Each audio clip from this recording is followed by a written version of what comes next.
শ্রী রামচন্দ্রের বংশে মান্ধাতা নামে পরিচিত এক মহান রাজার পুত্র ছিলেন মুচুকুন্দ।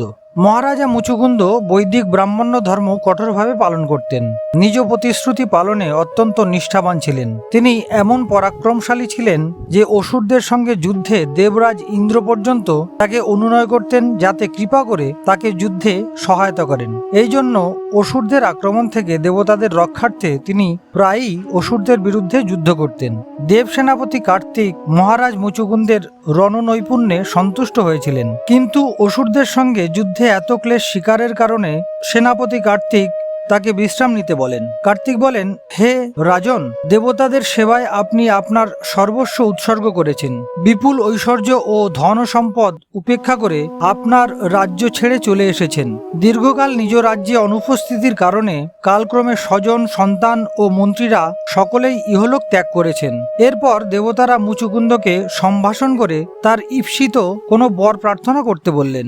রাজা মুচুকুন্দ বহুকাল নিদ্রা যাননি।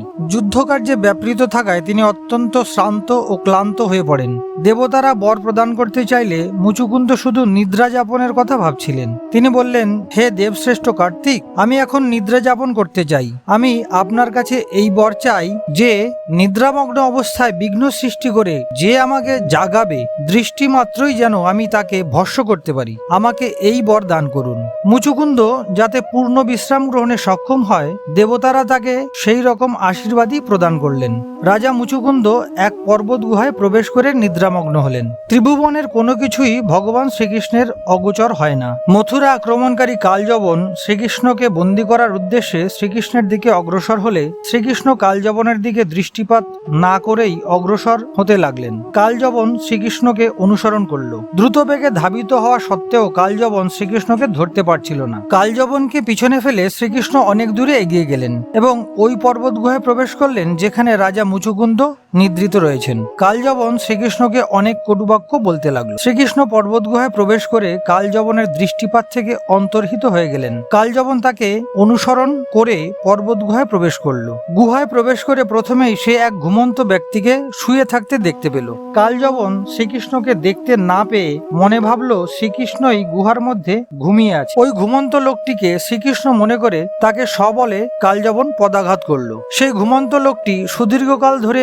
ওই পর্বত গুহায় নিদ্রিত ছিল, কিন্তু কালযবনের পদাঘাতে জাগ্রত হয়ে সে অচিরেই চোখ খুলল এবং সামনে দণ্ডায়মান কালযবনকে দেখতে পেল। যেহেতু অসময়ে নিদ্রাভঙ্গ হলো, তাই ক্রুদ্ধ হয়ে যখন সে কালযবনের দিকে দৃষ্টি নিক্ষেপ করলো, তখন তার চোখ থেকে আগুন বেরোতে থাকলো। কালযবন ওই কোপানলে ভস্মীভূত হলো। সেনাপতি কার্তিকের বরের প্রভাবে মুচুকুন্দের দৃষ্টিপাত মাত্রই কালযবন ভস্মীভূত হয়েছিল। এই ঘটনার পরই শ্রীকৃষ্ণ মুচুকুন্দের সামনে উপস্থিত হলেন। বস্তুত রাজা মুচুকুন্দকে কঠোর তপস্যা থেকে উদ্ধার করবার উদ্দেশ্যেই শ্রীকৃষ্ণ পর্বত গুহায় প্রবেশ করেছিলেন। শ্রীকৃষ্ণ এমনভাবে কাজটি করেন যার ফলে অন্যান্য বহু উদ্দেশ্য সাধিত হয়ে যায়। গিরিগুহায় নিদ্রাচ্ছন্ন মুচুকুন্দকে শ্রীকৃষ্ণ উদ্ধার করতে চেয়েছিলেন এবং সেই সঙ্গে মথুরা আক্রমণকারী কালযবনকেও তিনি বধ করতে চেয়েছিলেন।